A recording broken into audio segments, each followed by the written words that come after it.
Hey guys, welcome to the next episode of the BRIO in the Box podcast. With us here today we have Coach Bonnie. Hi. Hi, excited to have you here. Thanks for taking the time. Yeah, I'm super excited. Yeah. So Bonnie has been with BRIO since forever. It's been a long time. 2011. And coaching since, do you remember? Yeah, well, I don't remember the exact time, but it was right after I had Bennett. Because it started when I was on my mat leave, because I wasn't working. That's right. And I needed human contact, and I like CrossFit. And how old is Bennett now? Bennett is now 9. Yeah, okay. So yeah. We're going on a decade. Yeah, oh man, it has been that long, I guess. Crazy, hey? So let's take a journey back in time. Where did you grow up? I grew up in Prince Albert. Like so many people at the gym. I know. There's a lot of PA representing. Yeah, people don't think a lot of people come from PA, but then you come into the CrossFit gym and everyone has some kind of a connection to PA. Is it like a lot of people leave PA? Is that? I think so. Everyone says like everyone that grew up in Prince Albert ends up in Saskatoon, and everyone that grew up in Saskatoon goes to Calgary, which you did, right? I did, yeah. We fit the stereotype. Yeah. Yeah, so like I did all my elementary and high school in Prince Albert. It was good. Like I, at the time, quite liked growing up in Prince Albert. Like there was lots of sports. It's really close to the north. Like we would spend lots of time up the lakes and everything. So it was super easy access to get out in nature. So that was really nice. And then, but as soon as I graduated high school, I moved. So yeah. What kind of like sports and stuff were you into when you were growing up in high school and PA and everything? Like in high school, I played all the typical high school sports. Like volleyball and basketball were the big ones that I did, you know, as competitively as you do in high school. But then I still did all the, like, I don't want to call them fringe sports. They were fringe for me because I wasn't very good at them, but I just wanted to be part of the team. Like I did track, but I remember I did like I did javelin and the 3,000 meter. And truth be told, the only reason I did the 3,000 meter is because no one else wanted to do it. And I was like, well, I can like be uncomfortable for a period of time and get a trip to provincials. So I was mediocre at best, but the only one willing to do it. So well, there you go, winning by acclamation. Yeah. So those are the big ones. And then I played ringette when I was younger, and then like the summer sports, I played baseball and stuff like fastball, I guess. Yeah. But yeah, just kind of the typical ones. Yeah, that's like a full list. I guess so. Named all the sports. I was a sporty kid. That's going to shock everyone. Yeah, what? Bonnie's been athletic. And I did ballet. Did you? No, I just... Oh, I was going to say, I did not know that. Okay, I'm glad that was fake. Could you imagine if I had that in my back pocket the whole time we knew each other and I never told you? That's why I was shocked when I thought you said no, I'm an open book. Okay, so you play all the sports, and then you get the heck out of PA, you come to U of S. What did you take in school? Well, when I started school, it's because I wanted to be, again, surprise, surprise, a gym teacher. So, but I was going to you could do a combined degree where you did 3 years of kinesiology and then transfer over and do 2 years of education. So I did my 3 years of kin, and then I got accepted to education, but I still remember when I got my letter, I was like, oh, I don't know that that's what I want to do. So I kind of did that, step back and reevaluate life choices. And at the time, it seemed like a big deal. But now, not knowing what you want to do when you're 20 seems normal. Totally normal. Yeah, so I finished my kin degree. And then I decided that I want to kind of pursue physiotherapy. But then I took a year off and I did a little bit of traveling. And I worked for just under a year, I guess, as an exercise therapist at a physio clinic back in Prince Albert, which is where I met Ian. So Prince Albert comes back into the mix again. And then I got into physio school. So then I came back to Saskatoon and then did my master's in physio. So. Yeah. Okay, so since we're in that point in the timeline, how did you and Ian meet? We met, at the physio clinic that I was working at. So I was working as an exercise therapist. And he was renting office space, working as a private occupational therapist. And actually, come to think of it now, it's funny because the owners of the physio clinic, when I had my interview, and it was a super informal interview, they were great business owners and great to work for. But when they offered me a job, they kind of said as a joke, they're like, well, no, this is going to seem really inappropriate and I should never ask it in a job interview, but like, are you dating anyone? And this was like, the guy that owned the clinic was like, I don't know, like a 35-year-old, married man. And I was like, oh. Not right now. I was like, no, sorry, I knew this was going to come across. He's like, but everyone that ends up working at our clinic ends up being married to someone that works there, or... And I was like, okay, buddy, like, we'll see. And then, like, 4 months later, Ian and I met, and then we started dating, and we were engaged in less than a year, and married less than a year after that. Hey, that clinic has better success than like Tinder. It's like that and CrossFit gyms, I think. Those are the two connections. Yeah, so I met Ian in between my kin degree and physio degree, essentially, and yeah, then we both ended up back in Saskatoon. And he is also from PA. Of course. But somehow you guys did not know each other growing up, right? Right. And kind of thankfully so, because there's enough of an age gap that had we known each other when we were younger, it might have been weird. Yeah. Like he could have been your babysitter kind of thing. Yeah, like the first time he came to meet my parents, he came to the front door and he was like, I've been here before. He was like, I think your sister had a big New Year's Eve party like 10 years ago. So we joke that we don't talk about anything that happened before like the year 2000, and then it's fine. Yeah. But it's actually kind of neat because we realized like his parents' house is like a block and a half away from my parents' house. And so our dads recognized each other because they would walk their dogs past each other every day for like 15 years. And so and now everybody knows each other, obviously, because we've been married for 15 years. But yeah, small world. That is like such a small world, hey? Especially that like even in PA you guys were like a block and a half apart. Like yeah, it's super weird. And it makes when my parents were in PA, it still made it very convenient to go home for Christmas because we could just, go for a little jog around the block, go walk the dog, and go see the other half of the fam. Yeah, so that was kind of our last connection to PA, I guess, but we've been in Saskatoon ever since. So. Yeah. Mm-hmm. So you are now a physiotherapist. I am. And what do you do? I always feel like I have to give a caveat as far as the type of physiotherapist I am, because then people come at me in the gym with like my elbow hurts. Not that kind of physio. Yeah. There are people that are much better at that sort of thing than I am. I kind of specialize in neurophysiotherapy, so I work at City Hospital Rehab. So patients that come there, I work on the inpatient unit, so it's primarily patients that have like spinal cord injuries or brain injuries or strokes. Yeah, it's that neurological population that I work with, so pretty different than what typically people think of when they think of physiotherapy, but yeah, it's my jam for sure. So you like help people learn to walk again? Yeah, that's the typical, it's the stereotypical, we actually do. Yeah, that's pretty amazing. I think that's, I know you're very humble and you always like downplay that, but like, man, the impact that you've had on people's lives. We actually just recently had a member join the gym, and when he sent us an email, he was like, oh, small world. He's like, Bonnie helped me learn to walk again. And we were like, no way, that's amazing. Oh, yeah, I remember that kid, and I think that's the thing with this job. Like, you see, I don't know what the right word is, but it seems like a really privileged position to be in a lot of cases, I think, because you see people at their lowest lows. But then, like, you get to meet so many amazing people, and you get to see how people cope through those traumatic situations and how they recover. And because, I mean, people have varying levels of physical recovery, and there's cognitive changes and stuff that occur too. But to kind of be a part of that super intimate journey with people, is part of the reason I really like it. So you must get to know people really well, right? Because you see them like day in and day out for like months sometimes? Yeah, for sure. Like, people are probably there on average from, like, a short stay would be like a couple of weeks, but then, like, I've got some people on my caseload that have been there since, November, and so you see them day in, day out. So for better for worse, we get to know each other pretty well, and sometimes it seems too long, and I'm sure they're saying that about me. Like, you get, just like any relationship where you see somebody every day, it's, some work really well, and, you mesh with certain people, and you don't, but that's the thing with this job, just like anybody else, like, it's working with people. Yeah. And I think that's any of the jobs that I've had, like, that's the part that I like. Yeah, with people.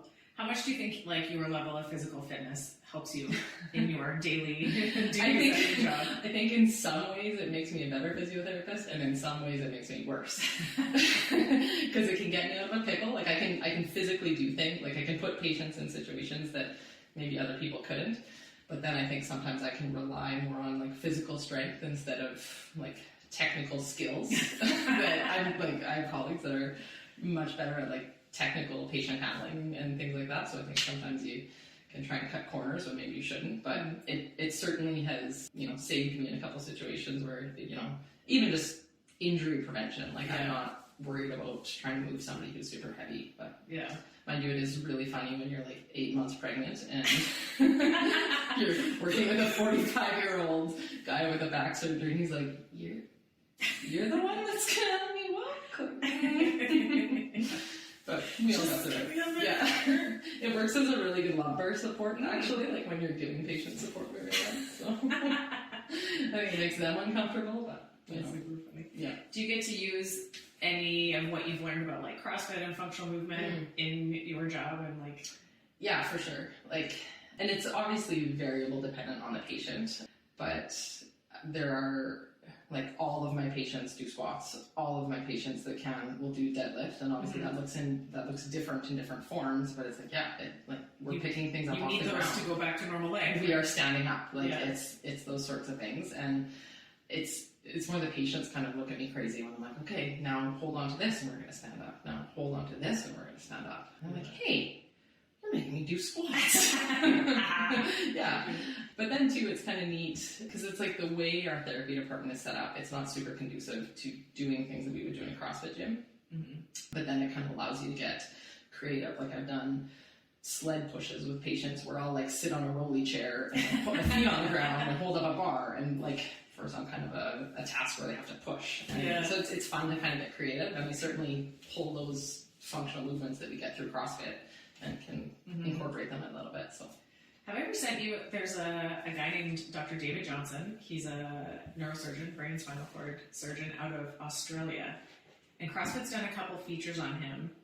They put, as far as we know, the first CrossFit affiliate inside a hospital, and it's the neuro rehab ward from like spinal cord surgeries. Right. Yeah, we talked about that briefly, but I didn't follow up on it, and I want to because I think that would be awesome. Yeah, like, I think that there's a huge gap for that. I think and he gaps was, for everything. as the doctor, as the surgeon, recognizing that most of the people coming to him, he's like, what they have is movement dysfunction. He's like, they have these, spines that aren't functioning and they need surgery because they just don't know how to hinge and squat and pick things up properly, and they're not doing enough functional movement. So he's like, the prescription here is functional movement. And the last I saw, their affiliate in their hospital had gotten so busy and the patients didn't want to not train there anymore, even when they had been discharged. They kind of discharged them. Yeah, that now they've opened like a whole, like they have a 10,000 square foot gym or something. They have quite a big space. That's so great. And they just have this like, it's basically all these like rehabbed patients that just want to keep being fit. And it's super cool. I think the work that's being done there is awesome. Australia has a lot of cool things with rehab and movement. Like, there's just such an active culture there that I think like they embrace that so much, versus depending on where you live, like sometimes I still get looked at strange when I movement is medicine. What? Right. But yeah, it's I think that's why I'm like drawn to physiotherapy, right? Because that's what it is, right? Yeah. If you're not moving well, we're gonna try and make you move well, regardless of what subspecialty you get into. That's the basis of it. So yeah, totally. Yeah. Okay, so how did you find CrossFit? I can't honestly remember. I remember the first time, and it was Ian, that he wanted to like look into a CrossFit gym. But I remember like knowing about the methodology, because I remember when I worked as an exercise therapist, I think it must have been like the original CrossFit page, because I was just poaching movements off of it, because I was doing like some training teams and stuff on the side, but they had like a movement library, and it was like a short little video clip of like, this is a thruster, this is like, and so I remember like totally just poaching, like, well, that's something I want to do, and that's something that I want to do. So I kind of was familiar with the methodology, like on a very naive basis, I guess, early on. So that would have been 2008, 2009, maybe? Yeah. And then when we were in Saskatoon, Ian wanted to pursue CrossFit. And I was like, yeah, it seems kind of like a cool idea. And so that's when the Groupon came in. Like, there was a few of us that latched onto the Groupon. David and I did a Groupon deal. And we were still at Old BRIO. Yeah, and this was 2011. Yeah, it was 2011. Yeah. Yeah, because I remember Ian was like, yeah, there's this Groupon, we should try it. I was like, yeah, okay, fair enough. Like, yeah, let's do it. So I was pretty keen on like anything. He didn't need to twist my arm. I was like, yeah, sweet, let's try it. What do you remember about your first workout? I don't know if I'm combining two traumatic memories but I think it was honestly the same one. Because I think it was with, you guys were both there.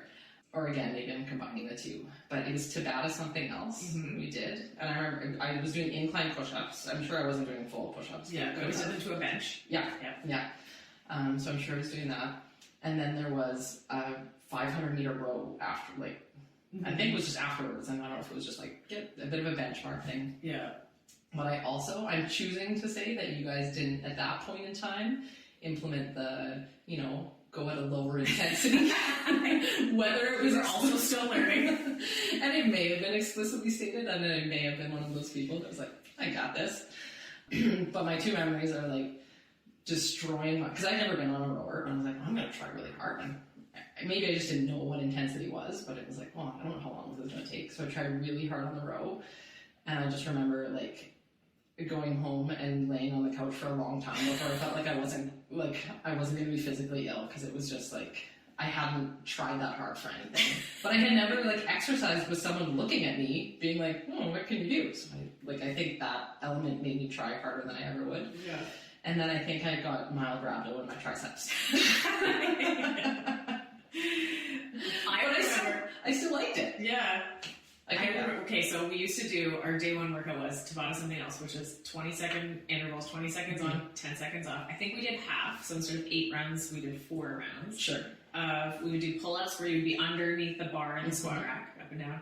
Push-ups to a bench, sit-ups, and air squats, I think. That sounds accurate, because I couldn't do a pull-up when I started. Yeah. But that high-rep body weight stuff, we've since learned a lesson. Not a good place to start. So we stopped doing that because it makes people excessively sore and rhabdoid triceps. I didn't know what that was, but I do remember the same time when I was like laying on the couch and Ian looked at me and he's like, "What's wrong with your arms?" Like swollen, and I was like, "I don't know." I do remember though that you came in and you set the gym record for the women's 500-meter row. Yeah, I tried really hard, and so this was 2011. We'd been open for like 3 years at that point, and David and I were like, holy shit. We were like, who is this girl? And I remember asking, what do you do? Like, what kind of athlete? Like, what do you train? You were like, I don't know, I just like to go to the gym and stuff sometimes. And I just remember being like, bullshit, you do something. I was like, there's no way you're just that fit, like, just going to motion fitness or something. But yeah, I just remember you were like, oh, I like to be active. I remember like, damn, girl. And I still feel like that all the time. Every day when I see your scores, I'm like, damn, girl. Well, but now I do CrossFit. Now you do CrossFit. That makes sense. So, yeah. Now you're doing CrossFit. Right. There's been a lot of work that's put into those times. Yeah. And I probably haven't hit that same 500-meter time since that time. I wonder if I would have it somewhere in numbers from somewhere in a photo. I feel like it was like a 1:38 or something. Sticks in my head. It's a very fast time. Yeah. I remember like, I've probably come close to that, but I remember like realizing that I'm not going to keep getting fitter on that. Peaked early. Peaked on day one. Yeah. So what's your favorite movement? What's your favorite thing in CrossFit? If there's a workout that comes up and you're like, oh, this has body. Yeah. Well, like workout wise, it's like the long, just be uncomfortable for a long period of time. Like that's my jam. It's just I'm not particularly good at any one thing, but I'm like good at being uncomfortable for a long period of time. Movement wise, I really like rope climbs. They're just fun. You kind of feel like a ninja. It makes you feel like a little kid. So it's just fun. Yeah, it seems just fun. Fun stuff. Yeah. Deadlift box jump, I feel like is a good combo for you. Yeah, I'm good at those. Not particularly. They're kind of boring, honestly. Yeah. They're just like, I don't know. I like the ones that are novel movements. Like that's one of the cool things about CrossFit is like, when else do you get to climb a rope or hang from a barbell? Like that's one of my favorite, or hang from a rig, because it's like we never would do that. Yeah. Like handstand walking. Super fun. What other sport makes you work on your hands? Yeah. I can't. Or like what other sport do you just like learn random new skills where it's like, let's try this. So, yeah, it is really fun to have that. Like, I was thinking about this when I was watching Alice at a gymnastics meet a couple weeks ago, and I was like, I wonder how many points I could get in that ring routine. I was like, I bet I could at least give these 10-year-olds a run for their money. I was like, I could go upside, I could do that. I was like, it's kind of a cool feeling to know that I'm not going to, of course, but to just be like, oh, it's kind of nice to exist in just a physically capable body.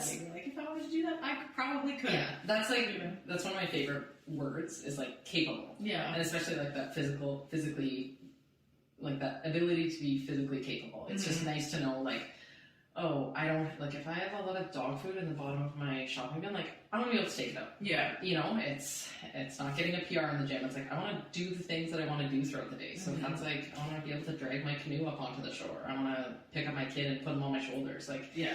that's the bonus of all of this. It's a freedom thing. Yeah. It's like the old Jocko quote, discipline equals freedom. Discipline enough to train and stay fit. You have the freedom to be able to do all those things, to trust your body, to Sure. Yeah. And it's like, the best reminder of that is if you get injured or sick or something like that, and all of a sudden you can't do that, you're just like, this is awful. Yeah.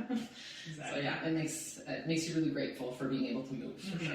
Yeah. Especially, I mean, you work with people that lose those abilities, right? It makes you grateful every day when you have them. Yeah, absolutely. What's your like least favorite thing in CrossFit? If you could like ban one movement. Oh, if I could ban one movement? It used to be wall walks because we would do them in warm-ups a fair amount. Like before they were actually, we would never do them in a workout, but like David would program in warm-ups and stuff like that. And I hated them. But do you hate them less now? Yes, and I think it's because I realized I have to be warmed up to do a wall walk. Oh. It's like the it can't be the warm-up. Yeah, like the first two were awful, but now I was like, I like them a lot better now. Yeah. I don't like the strength things, despite how important I recognize that they are. Do them. But, yeah, and I think the reason I don't like them is because I can't just like try harder and lift more weight. It's like, I actually have to get strong. Like I have to try harder for an extended period of time and commit. You know what I mean? Process of adaptation. Yeah. It's usually like I can squeak out a faster 500-meter row time if I just try a little bit harder. But it's like I don't think I can back squat an extra 10 pounds if I just like put the effort in. Yeah. Start, you know, you like have that strength or you don't. Progressive. Yeah. So, found CrossFit in 2011. That was the first year of the Open. Yes. Which I actually did a CrossFit trivia quiz today, and I yes, that was one of them. What was the first year? It was 2011, and then 2012. So I think it was the next year. Yeah, because I actually, so the caveat with me starting CrossFit in 2011 was that we did the Groupon, but then I had planned, I was going to do a triathlon in the summer, and I am not a good swimmer. And Ian, like, we both really liked it, but I was like, man, like, and we didn't have unlimited funds at the time, and I was like, well, this Groupon was great, but it's like, I really want to learn how to swim, and I want to train for the triathlon, and so I was like, I'm going to take the summer off, and I'm going to, like, focus on swimming and doing this, like, running and all those sorts of things. And so I did that, and then did the triathlon. I was like, no, that's not for me. I'm going back to that. So I kind of took that summer off. So then it was in like the fall of September. Yeah. So 2011 when I started it again. And then you got pretty into it. Yeah, for sure. Then by the next like February, March, we put a team into the Open. And I also remember looking back on it, it's so funny because we did like this Open and like totally naive to what that even meant. It was just like this online competition you could do. And then I remember you saying like, oh, I think like we qualified to go to this competition and it's in Vancouver. And I remember being at work and texting you being like, I'm going to ask for time off work to like, exercise? Like this, it totally seemed like it wasn't a real thing. I was like, what is it? We're going to go to Vancouver and exercise for time against other exercisers? This seems strange. We did really well in the Open that year, didn't we? Yeah, like BRIO was one of the top gyms. Yeah. Yeah, I think you were like fourth, because that was when it was Western Canada. Yeah. Like, there was different divisions. Small pond back then. For sure. Yeah. We'll take our wins. Yeah. Yeah, I think as a team, really well. BRIO did really well. And then, I remember that was the first year we went and showed up, and I was like, oh, that's BRIO. And we were like, what? These goofballs from Saskatoon. Yeah, it was super fun. And then that started, we did regionals together a bunch of years in a row. 12, 13, 14, then 15. Somewhere in there, we took turns having babies. Yeah, it must have been, because I was pregnant in 2012 when we went. Oh, yes, okay. But like barely. Can I tell this story from my perspective? Yes. So, we go to this competition in June, first week of June. And Bennett is born on New Year's Eve. So I was like 3 months pregnant. 3 months pregnant. We do this competition. The final event was something with a bunch of muscle-ups, 20 muscle-ups or something. And then after that, it was supposed to be a partner carry where I was going to hop on your back and you had to carry a 70-pound dumbbell. Yes.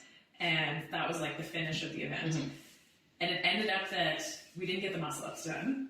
Well, I didn't do any muscle-ups. At the time, I couldn't do a muscle-up. You were the only one who could do muscle-ups. I tried my best, and we didn't get the muscle-ups done. And then so we hit the time cap, and it ended up that we didn't get to the partner carry dumbbell thing. And then at the end of the competition, we're out for dinner. There's all of us there, and you and Ian are like, we have something to tell you guys. And you were like, we're having a baby. And we're like, you're pregnant? And then I was like, you were going to let me ride on you? You were going to let me jump on your back? And you were like, oh, yeah, it would have been fun. And I just remember being like, oh my God, I'm so glad we didn't finish those muscle-ups. I was like, I would have felt so bad if I hopped on the back of the pregnant lady like a pony and be like, ride me to the finish line. The story would have been even better then. Oh, so funny. So yes, we've birthed some children in the midst of the CrossFit. Yeah, we did. I remember a year at regionals with little baby Bennett. Yes, and God bless David, because he had to be Mr. Mom, coach / babysitter with the baby. Bennett would have been like, when did we go to regionals, in like the spring? Yeah, May or June. Yeah, so Bennett would have been like 5 or 6 months old. And you guys already had a kid at home that you left at home. We left ours at home. But like Bennett was little enough that we I was still nursing him. So yeah, baby Bennett Rockstar mom came along with us. Well, rockstar team. I just remember like before the warm up being like, "Here, David." He's had one. He knew how to deal with a baby. David coached from the side as a champ with the baby on his head. So, yeah, we had some good times in the competitive years. Yeah, it seems like a long time ago now. It is a long time ago now. So. Yeah. It's kind of fun now to have like lots of people that have been very fit and very competitive, and I guess we're all like growing old together, and our kids are growing up together and all that kind of stuff, but still with a good appreciation for like trying hard and being fit. And I think it was maybe Pat coined the term class fit. I'm just class fit now. I'm just come for my hour, show up, see my friends, go as hard as I want, but like not needing to spend like multiple hours a day training, sure, that kind of stuff, which is enjoying fitness together. And I think it's neat too, though, that you realize like to be fit, like that's all that you need. Yeah. Like CrossFit works for a reason. It's not like you need to do all that extra stuff. It's like you need to do that extra stuff if you want to super focus in on specific skills. But it's like, well, if you can't walk on your hands, you're still gonna be pretty fit. Yeah, it's not gonna change anything about the quality of your life. Exactly, right? Yeah. But at the same time, like at that point in your life, it was really fun to work on, and it was worth it, and that was a valuable way to spend time. And it's like, priorities have still shifted a little bit, but it's still nice every once in a while to give it a go. Me and David, you and Ian just did the Synergies Cast Iron Classic competition together a few weeks ago. That was super fun. Really fun. Yeah, it's still, and we were kind of joking that like that's what we have to do now is like pay someone else money just to set aside an entire day to basically just hang out together. Which is ironic because you have a gym at BRIO and a gym in the garage and a gym in our garage. But we'll still pay to go to a different gym to set the time. Just to carve out the time, because that's kind of how it goes. Yeah, life gets busy, but it's certainly worth setting that time aside. And like, Ian and I talk about that lots, just as far as like priorities shifting, and like life is, well, actually I was gonna say busy, but a good friend of ours, he and this was when his kids were young, and he's like, you know what, life's not, it's busy seems to have like this negative connotation to it. It's like, no, life is full. Yeah. It's like, it's just full. It's like, I don't want to remove any of the things that I'm doing. Like, these are all choices that I made. But we've realized like we are better humans when we get to exercise. Yeah. Because sometimes I feel guilty. It's like, I'm not going to have breakfast with the kids because I'm going to be at the gym, or, bedtime and that kind of thing. But it's like, feeling physically well and like mentally, it makes such a difference. Like we get to the point where it's like, if one of us is grumpy, it's like, have you exercised lately? And you go to the gym. There's an echo bike in the basement. You need to spend some time. Go take a lap right now.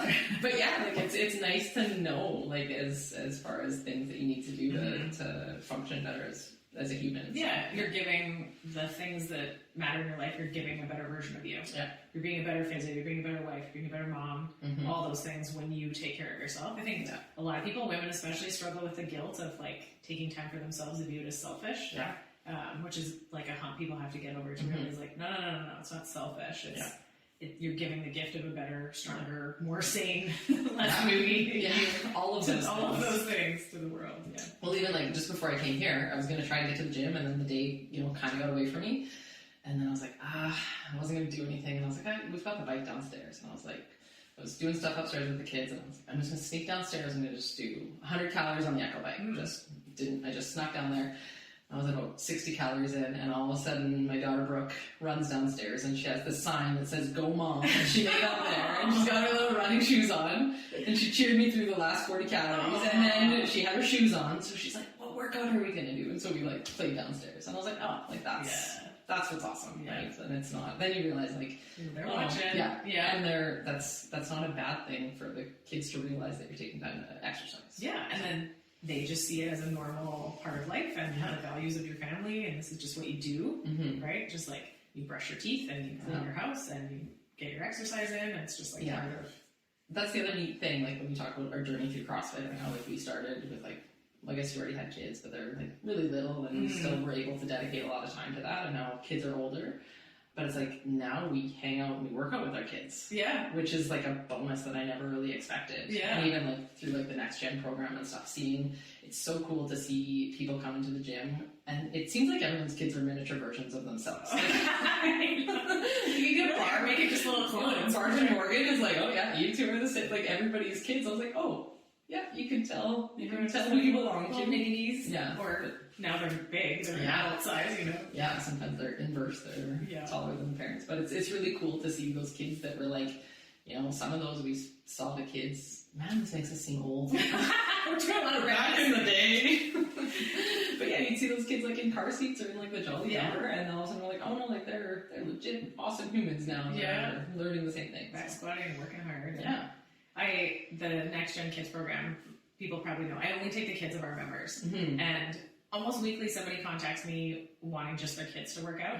And my standard explanation is like, no, I think like it's super important to us that fitness is part of your family value system, and that the parents are involved in the program. And, you know, as they get older, they start to come to regular classes with mom and dad. It's like, that's a super strongly held belief for me that the parents need to be doing it too. And if you're not willing to make that entire change of your whole family and that it's something you do together, that I'm not interested in just like, you know, an entirely unhealthy family where they're like, here, fix my kid. Right. No, I'm not. No, I want it to be something that's like a shared thing, and it's like quality time, and that then you're active together. Like I give the kids homework, and it'll be like, do something active outside for an hour with mom or dad, like as a family. And then come back next week and tell me what you guys did. And I'm like, oh, we went skating, or we went tobogganing, or, you know, I just want it to be part of the family value system. Yeah, and that makes logical sense as far as like, and everyone's gonna have like their individual differences, like as far as things they trend towards or things that they really like, but those values of like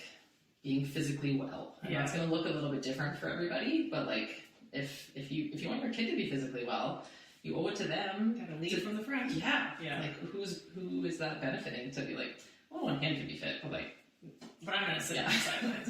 No. No, and like, I mean, I'm not a super patient person, but like the kids of the BRIO members are just awesome. They're just awesome little humans, and I really genuinely enjoy spending time with them. Like there's just something like, I don't know why. You guys are doing a great job. Great kids, everyone. They're awesome. Great people. Well, that's half the reason why people like are so drawn to CrossFit, I think, or like whatever community-driven activity that they participate in, right? Like it doesn't have to be CrossFit, but I think lots of the members, and especially once people have been doing CrossFit for so long, it's like lots of their social circle is involved. Like, I don't know anybody that doesn't do we're in a whole bubble.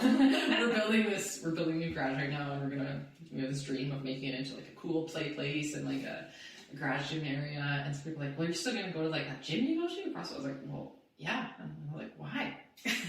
Well, I wouldn't see anyone if I. So I was like, I like the people I work with, but otherwise, no, like that's where I go to see my people. Like, so big social interaction. For sure.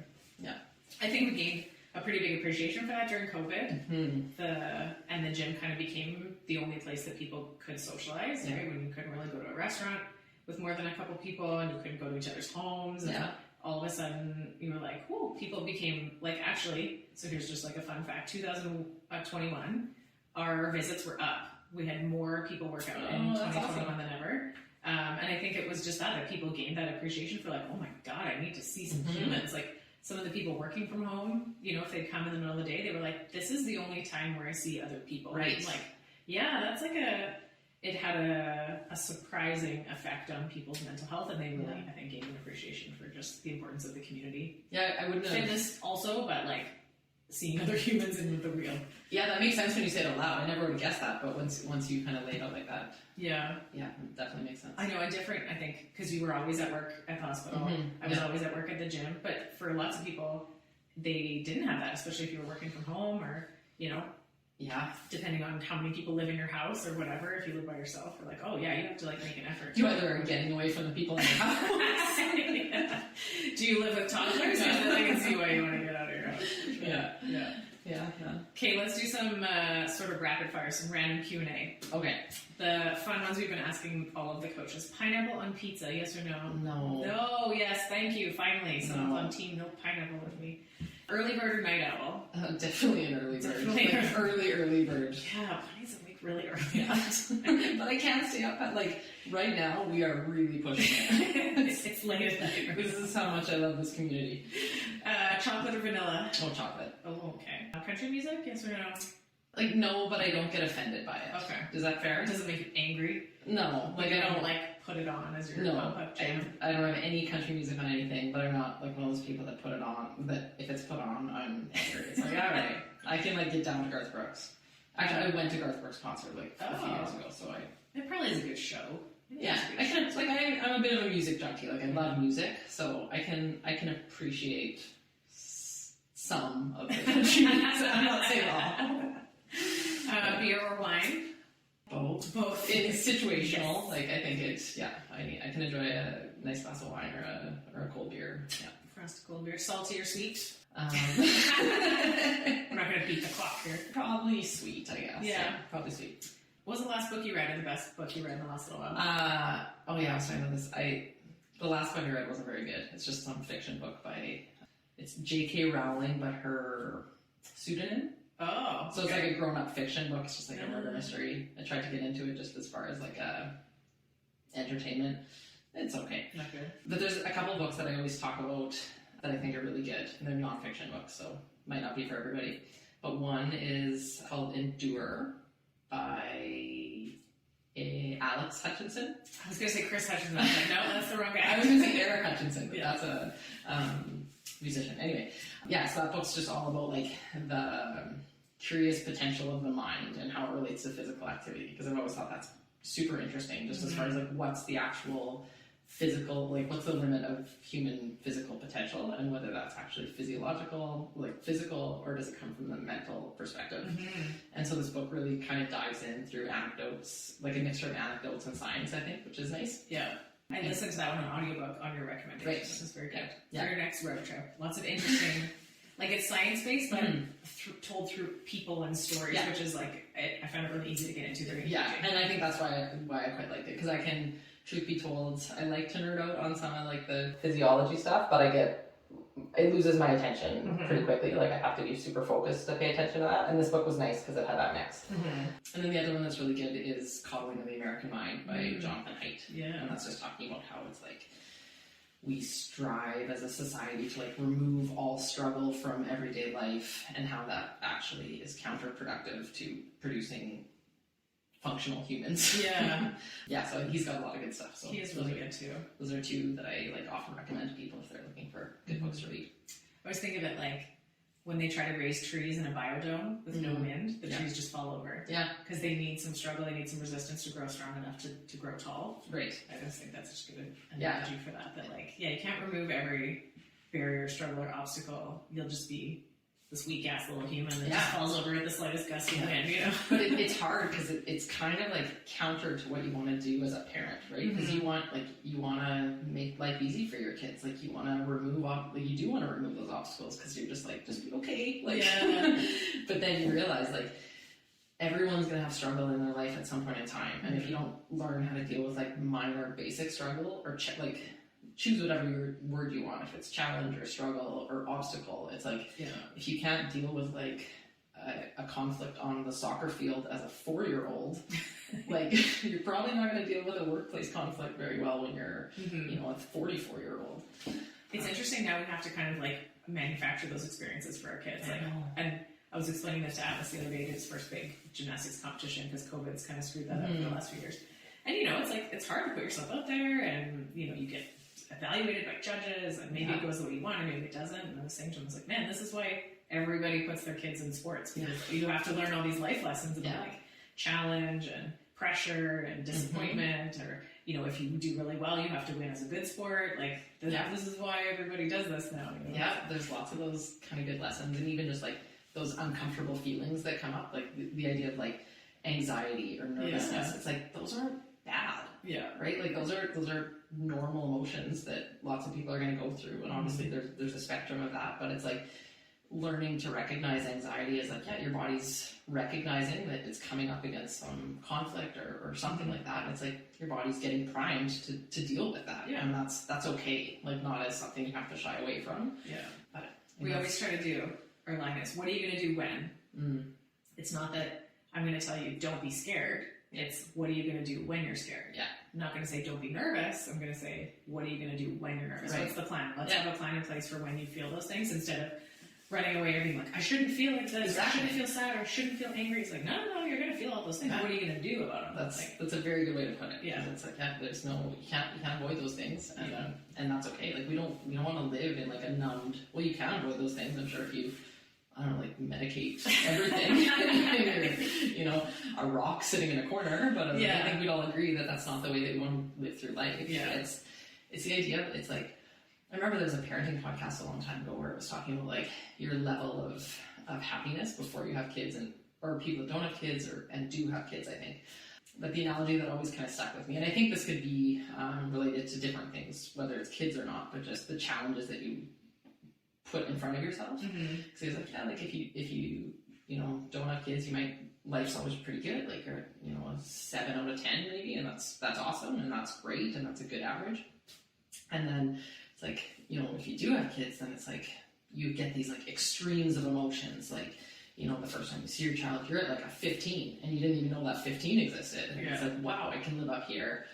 But then like something bad happens and you're at a negative 27 and you're like, I didn't know down here also. It's like, I don't know if I wanted that negative 27 on that scale. Like that 7 was looking pretty good for my average. But the idea is that it's like, sometimes you can, like, you don't get to experience those super highs or those super lows if you don't put yourself out there. And I don't think that's not specific to parenting or having kids or not having kids, but it's just like taking on something challenging. Those extremes of emotions. Like, if you don't try something, you might fail, but you might hit that 15 too. So yeah, that's an interesting way to think about it. So after a few years of doing CrossFit, what made you want to coach? Do you remember how that started? Part of it was more human interaction. Like people. But no, it seemed like a natural transition for me to want to do, because it's like, I love human movement, and I think that's so inherent in CrossFit, and you had said you'd kind of set out thinking maybe you would be a phys ed teacher, right? Like the kind of teaching aspect. And then I realized, actually, one of the reasons I didn't want to become a phys ed teacher is I realized, I just want to like coach teams. I don't want to like teach kids. So like, I shouldn't be a teacher then. So CrossFit was kind of a good fix, because I like the interactions with people, and I like a lot of the one-on-one sorts of things where it's like, if I can fix this little tiny movement issue, or I can solve this problem when this person's been trying to figure out how to do like a kip swing or something, and it's like, if you can help them work through that. I really, really enjoy those sorts of things and having those kind of one-on-one interactions with people. But then on the other side of things, it's fun to have those like big groups of people together and to try and manage that class, and like it's neat because you're all working towards that same common goal, right? Like, it's really cool to have that group dynamic and progress along with them with that. So you started coaching in 2013, right? Yes. So you're a mat leave with Bennett. Because you needed to see some hours. Right. Get out of the house. And then you did your level 1 back then at some point. It was probably pretty soon thereafter, 2013 or 2014. Probably. It must have been 2014. And then it had expired, so you just last year did it again. Yes. And so you have now done your level 1 twice. With they were 6 or 7 years. Because I think it was expiring when we traveled. So that would have been in like 2019, 2020.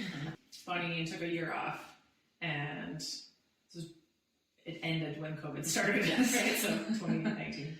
Yeah. Traveled the world, went all over, took your kids. Yeah. Lived in a van in Australia for like a month, did all kinds of cool stuff. We lived in a lot of different places. Yeah. Learned a lot of things. It was great. Went to a bunch of different CrossFit gyms in different parts of the world. We met up with you guys in New Zealand around Christmas time that year. Yes. Ryan Javelin too. Yeah, it was awesome. I was just reminiscing about that today, actually looking at some pictures on my fridge, and I was like, oh, yeah, that seems... we could go places. That was fun. Yeah, that was super fun. So what do you remember about your first level one? My first level one, I was super impressed with it. I didn't really know what to expect, and honestly I was like, oh, this is just a certification I need to do to coach, because I was fairly naive to it. Like, I didn't recognize what a big production it was, like how well organized it was, and just how thorough it was. And yeah, it was very clear right off the start, just like how much information was there, and just how high a level of quality that information was there. Do you remember who you had? Yes, I remember some of them. It was in Red Deer, so it was at Jason McDonald's gym. Okay.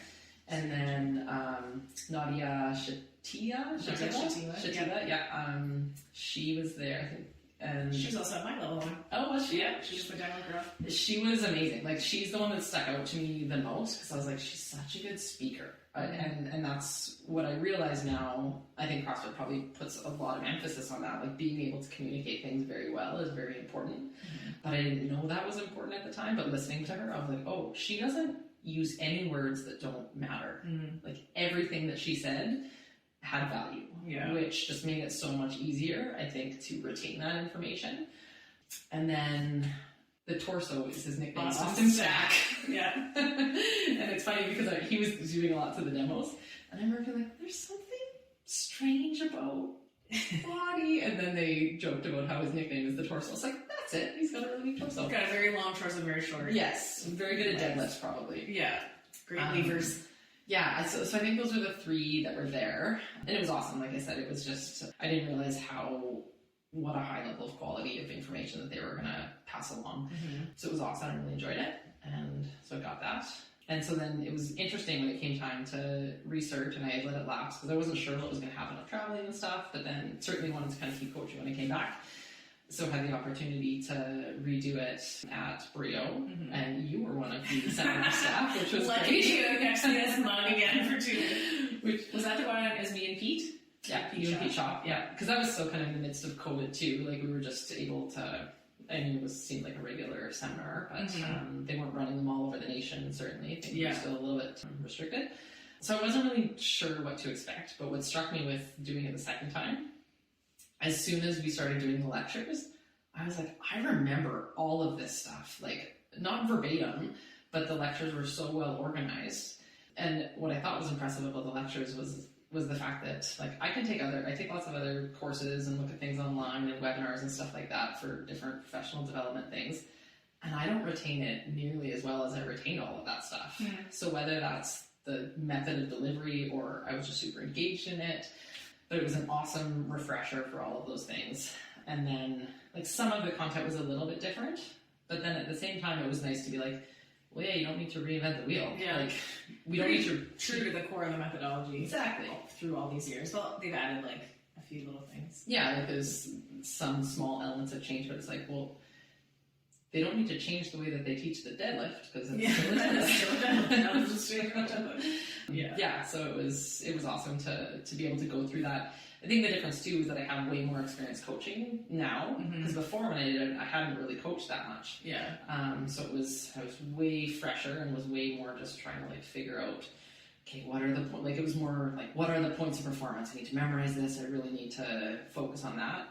Versus now, I feel pretty comfortable with those sorts of things because I've learned just basic knowledge. Yeah, right. Like, it was the base of stuff was much more solid this time than it was the first time. So I was probably able to pick up more of those nuanced things, I think, that I didn't pick up the first time. Yeah. So, yeah. That's cool. Yeah. Okay, so final question. Why do you do CrossFit? All these years, stuck with it, you've done lots of other sports. Why CrossFit? Like, honestly, it's because I enjoy it. That seems like a simple answer, but it's like, if I don't do it, I miss it. Yeah. Because it's like, the hour that I spend there, I'm like, that was terrible. There's workouts I'm like, oh, that was terrible. But it's like, I legitimately enjoy myself when I'm there, and I think the interactions with the people. It's like people are always good for a laugh. Like I'll go in there grumpy. I might leave grumpy, but like the period of time that I'm there, 1 hour for free from like but I like there's all the other reasons I do, like I talked about before, like I physically feel better when I do it. And like I've tried, there were periods of time when we were traveling and stuff like that, and we had our, you know, garage gym and stuff, that I could do all of the things, like workouts are posted, like there's no reason I can't do the same workout, like I could get the physical benefit. Yeah. I'm pretty like independently motivated, I could do those if I want, but like I don't. And like I honestly don't, and like Ian's way better at like just working out on his own, but I was like, I'm gonna drive across the city and somebody's gonna tell me what to do, and that works better for me. Yeah. But it's something I enjoy. It's fun. Yeah, that's awesome. Yeah. Well, thank you for being here. It was nice to take the journey through the life of Bonnie. Yeah, no, I appreciate it. I stayed up the whole time too. It's time for Bonnie to go to bed. Yeah, thanks guys. Thanks for listening. See you in the next one.